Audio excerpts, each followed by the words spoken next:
The first lie she ever told me was that she was fine. The second was that she loved her girlfriend. Both were whispered in the dark, when the silence of our dorm room pressed too heavy against the walls and I could feel her shaking beside me. When you live with someone long enough, you learn the rhythm of their breaths, the way their laughter lifts or falls, the pitch of a sigh that means heartbreak instead of boredom.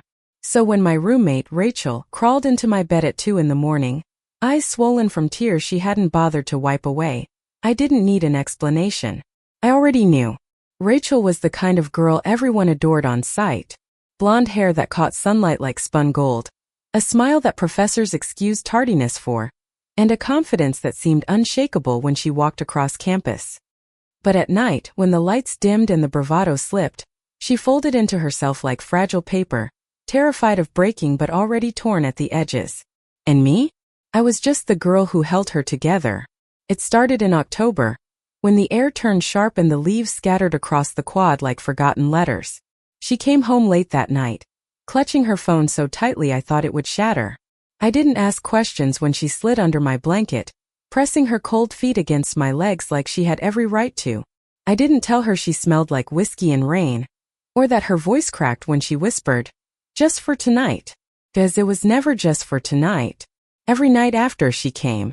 Sometimes she was silent, her body trembling like a violin string pulled too tight. Sometimes she talked, rambling about her girlfriend, about fights that spiraled from nothing, about promises made then broken, about the suffocating weight of being loved by someone who never saw her clearly. And every night I listened.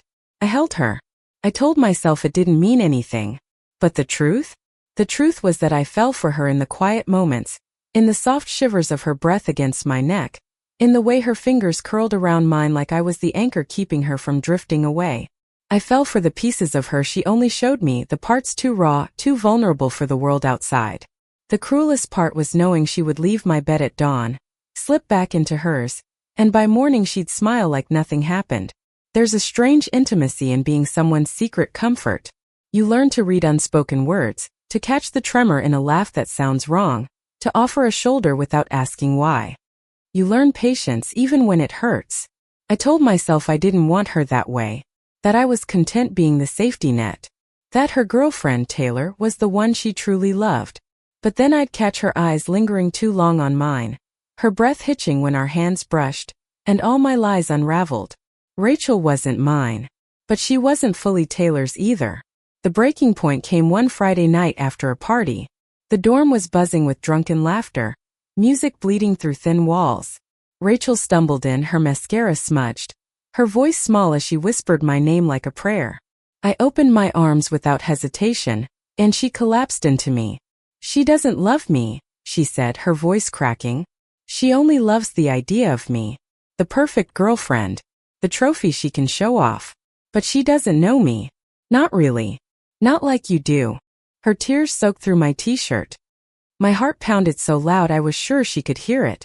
"Then why stay?" I asked, my words sharper than I intended. "Because leaving means admitting I chose wrong," she whispered. "It means starting over. It means being alone."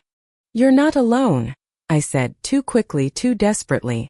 My fingers brushed her hair back, tucking it behind her ear. She froze, her eyes wide and searching, like she was seeing me for the first time. And then she kissed me. It wasn't perfect, it was clumsy, wet with tears, tasting of alcohol and heartbreak. But it was real. More real than any of the late-night confessions or the way she clung to me. It was the truth, raw and undeniable. When she pulled back, she looked terrified. "I'm sorry. I shouldn't have," but I silenced her with a shake of my head. My own voice trembled. "Don't apologize for something we both wanted." The silence that followed was heavy, dangerous. The kind of silence where decisions are made, where futures shift. And in that silence I knew nothing would ever be the same again. The morning after, she avoided me. She packed her bag, left for class early, didn't text, didn't meet my eyes. My chest ached with the weight of it, the familiar role of being the secret tucked back into the shadows. But later that night, when the dorm grew quiet again, she came back. Not to her bed. To mine. She slipped under the blanket without a word, her hand finding mine, her forehead pressing to my shoulder. It was both everything I wanted and the one thing I was terrified of. Because how long can you hold someone who doesn't belong to you before you start to break? Rachel didn't talk about the kiss for 3 days. She didn't have to. Her silence screamed louder than any confession, ringing between us in every glance we avoided, every brush of shoulders that made us both flinch like we'd touched fire. I caught myself replaying it over and over, her trembling lips against mine, the taste of salt from her tears, the heat of her breath when she pulled away. It haunted me in lectures, in the cafeteria line, even walking across the quad when autumn leaves crunched under my boots. It should have been easy to pretend it never happened. That was Rachel's specialty, wearing masks until no one questioned them. But I couldn't, because at night she still came to me. The first night after, she slipped into my bed like she always had, curling against me with that same desperate need, but she didn't speak. Her silence was a wall, and I didn't dare climb it. The second night, she held my hand in the dark, her thumb tracing circles against my palm like she wanted to say something but couldn't find the words. The third night she cried muffled sobs that broke me open, and I realized she was just as lost as I was. Taylor showed up the next morning. I had never liked her. She carried herself with that sharp-edged confidence that cut everyone around her. A girl who wore leather jackets even when the air was warm, who smiled like she owned the room. Taylor was beautiful, sure, tall, striking, with cheekbones that could slice glass, but her beauty was the kind that made you flinch, the kind that demanded rather than invited. Rachel's smile around her was brittle, stretched thin like old elastic. I saw it crack every time Taylor's arm wrapped too tight around her waist, every time she whispered something in Rachel's ear that made her eyes darken with shame. That morning, Taylor walked Rachel to our room after class, her hand possessively gripping her shoulder. I sat at my desk pretending to type an essay, though my hands hovered above the keys, frozen. "Hey, Rumi," Taylor said, her voice honeyed but hollow. "Rachel told me you've been helping her with late-night study sessions. Appreciate that." Her eyes lingered on me just a second too long, sharp and searching. Rachel shifted uneasily. "Yeah, she's been great." Taylor bent to kiss her, a swift press of lips that looked more like claiming territory than affection. I looked away, my chest aching, my fists clenched beneath the desk. When Taylor finally left, Rachel collapsed onto her bed, covering her face with her hands. "I can't do this anymore," she whispered. I turned my throat tight. "Then don't." Her eyes met mine, raw and vulnerable. "It's not that simple." That night she didn't come to me. I lay awake staring at the ceiling, every creak of the radiator and shuffle in the hall amplifying the emptiness beside me. For the first time in weeks my bed felt cold. But at 3 a.m. the mattress dipped. I felt her slip under the blanket, her body trembling against mine. She didn't speak, just buried her face in my neck, and I held her like she was the only thing tethering me to earth. "I don't know how to leave her," she whispered eventually, her voice breaking. "She'll hate me. She'll tell everyone. And what if no one wants me after?" I pulled back just enough to see her face, the glow from the street lamp outside painting her in pale gold. "You think you're unlovable, Rachel? Because if you do, you're wrong." Her lips parted like she wanted to argue, but I didn't let her. I pressed my forehead to hers, whispering, "You're worth more than hiding in someone else's shadow." She stared at me, eyes shimmering with unshed tears, and for a moment I thought she might kiss me again. But instead she whispered, "You make me feel safe." It was both everything and not enough. Weeks passed like that, moments stolen in the dark, secrets whispered between shared breaths. The campus prepared for winter, strings of holiday lights twinkling across windows, students bundled in scarves and coats rushing between classes. To everyone else, life went on as usual. But inside our tiny dorm room, it was a battlefield. Rachel grew quieter, weighed down by guilt. She still answered Taylor's calls, still let her kiss her in public, but afterward she'd retreat into my arms like a sinner begging for forgiveness. And me? I was drowning in the sweetness of her smile when it was meant only for me, in the softness of her touch when she thought no one would ever know. I told myself I could handle it, that being her safe place was enough. But the truth was I wanted more. I wanted her in daylight, not just in shadows. The tension built until it snapped one Saturday night. We had been studying, our books spread across her bed, when her phone buzzed. She glanced at the screen, her expression shuddering. "It's Taylor," she said. Something in me broke. "Do you even want to answer?" Her head jerked up, eyes flashing. Of course I do. No, Rachel. You don't. You just don't want to deal with what happens if you don't. Her lips trembled. You don't understand. Then explain it to me. I shot back, my voice louder than I meant. Explain why you keep letting her hurt you. Explain why you kiss me one night and run back to her the next. Silence crashed between us. Her phone buzzed again, then again, until finally she threw it onto the desk. I'm scared, okay? She shouted, tears brimming. I'm scared of what happens if I leave her. I'm scared of being honest. I'm scared of how much I want you. The room went still. My heart pounded so hard I could barely breathe. She pressed her palms to her face, sobbing. I can't lose you, but I don't know how to choose you either. I stood, crossing the space between us in 2 steps. Gently, I pulled her hands away, forcing her to look at me. You already have, I whispered. Her eyes widened. For one breathless moment the world fell away. And then she kissed me, fiercely this time, with a desperation that left us both shaking.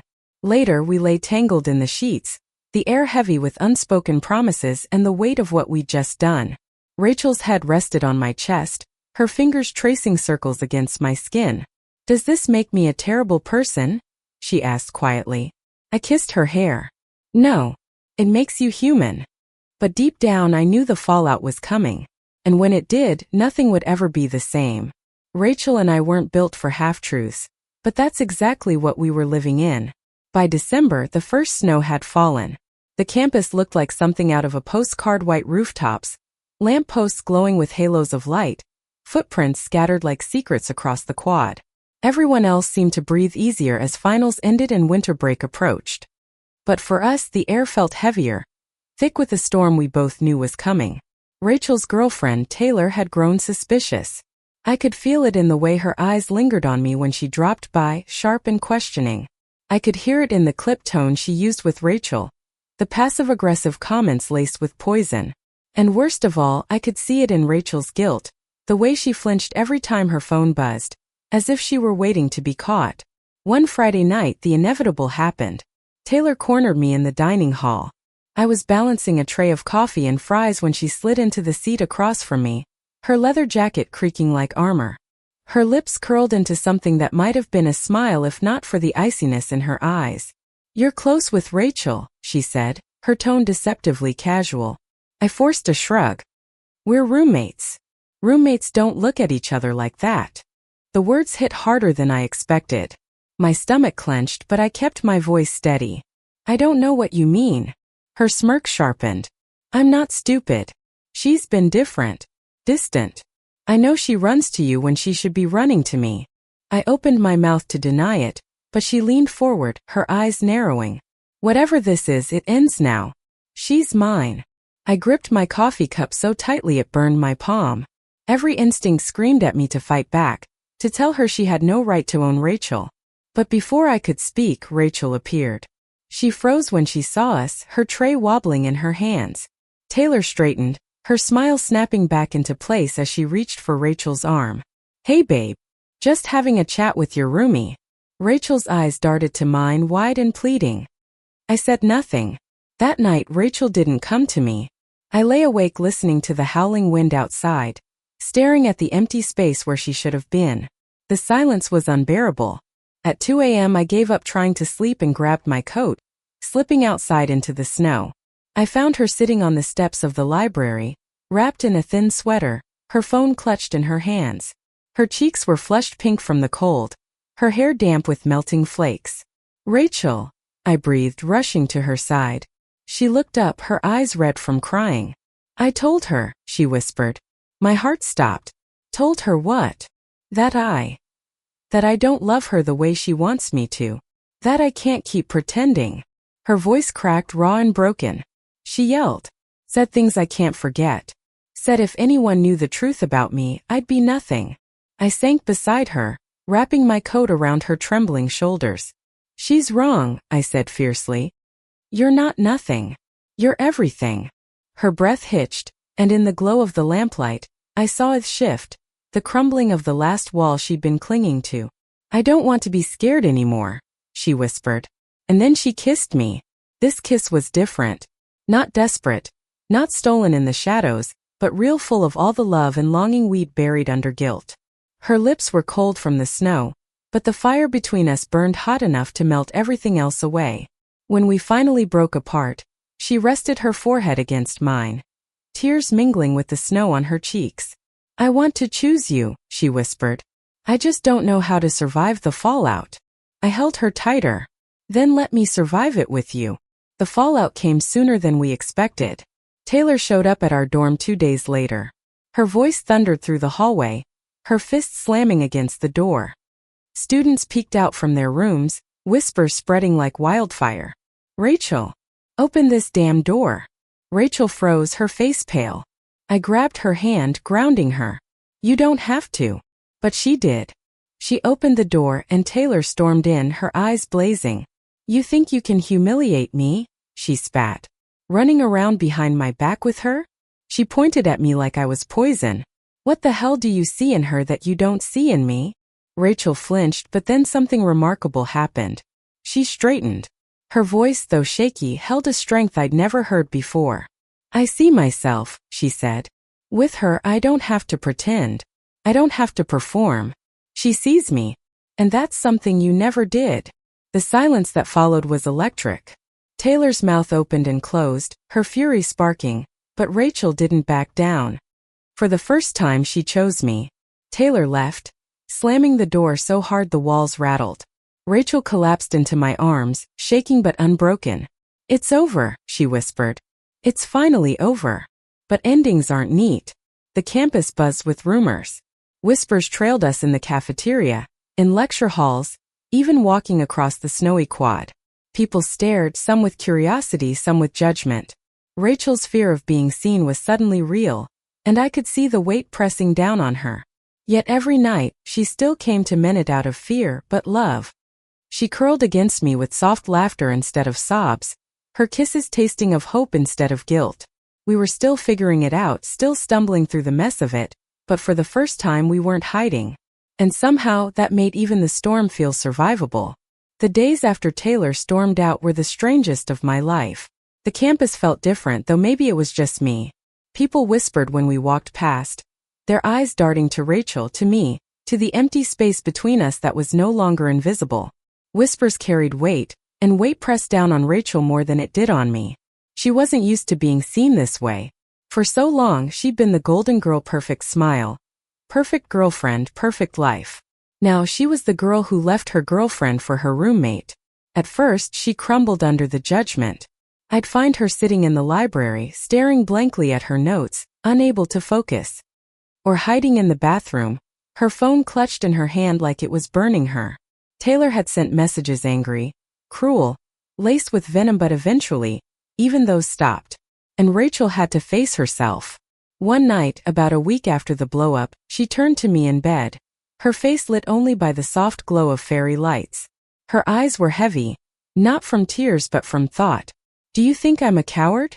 she asked softly. The question gutted me. No. God, no. Why would you think that? Because I stayed with her for so long. Because I was too scared to leave, too scared to be myself.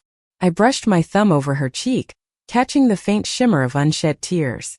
Rachel, being brave doesn't mean you never feel fear. It means you act even when you're terrified. And you did. You chose yourself. You chose me. That's the bravest thing I've ever seen. Her breath hitched, and she buried her face against my neck. Then don't let me go. Ever. I couldn't if I tried, I whispered. Winter break came, and with it the choice of going home. Rachel dreaded it. Her parents didn't know about Taylor, about me, about who she really was. The thought of facing them made her stomach twist. We sat in the campus cafe the day before the break, mugs of hot chocolate warming our hands, snow falling softly outside. "I don't want to go home," she admitted, her voice small. "I don't want to pretend to be someone I'm not anymore." "Then don't," I said gently. "Tell them the truth. Or at least tell them part of it. You don't owe them a performance. You owe yourself honesty." Her eyes widened, fear flashing there, but beneath it was something else, longing. The desire to be free. And for the first time I thought maybe she could. The night before she left, we exchanged gifts.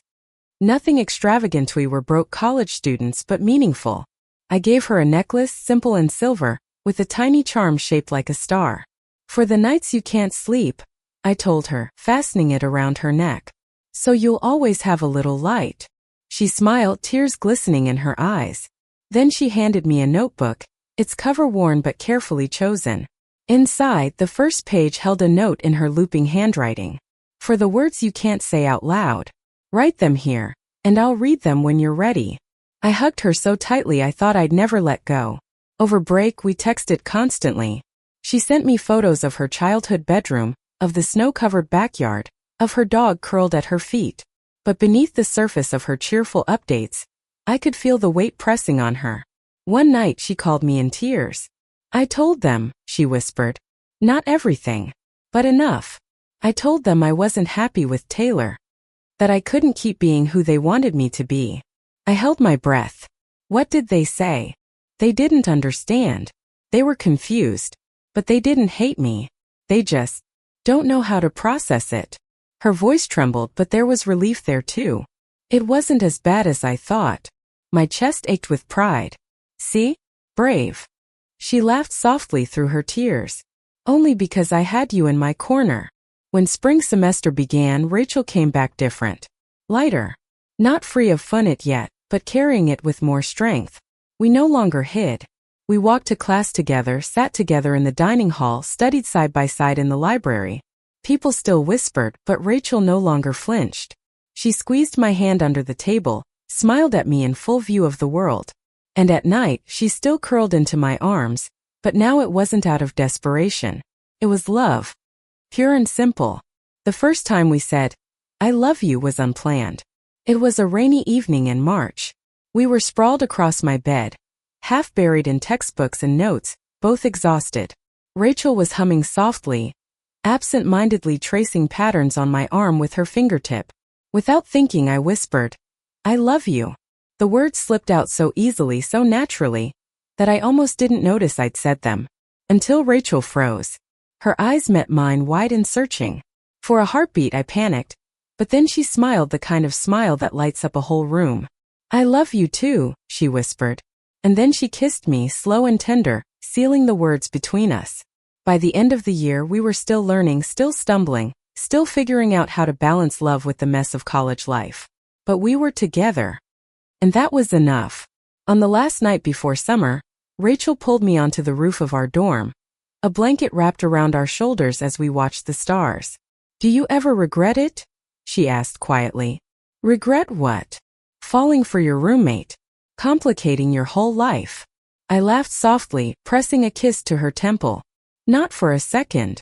She leaned into me, her golden hair glowing in the starlight, her hand warm in mine. Me neither. The night was silent except for the whisper of the wind, the steady rhythm of our breaths, the quiet promise that no matter what storms lay ahead, we'd face them together. And for the first time I believed it. We weren't perfect. We weren't simple. But we were real. And sometimes that's all love needs to be. Thank you for listening. Like and subscribe to get notifications about next videos.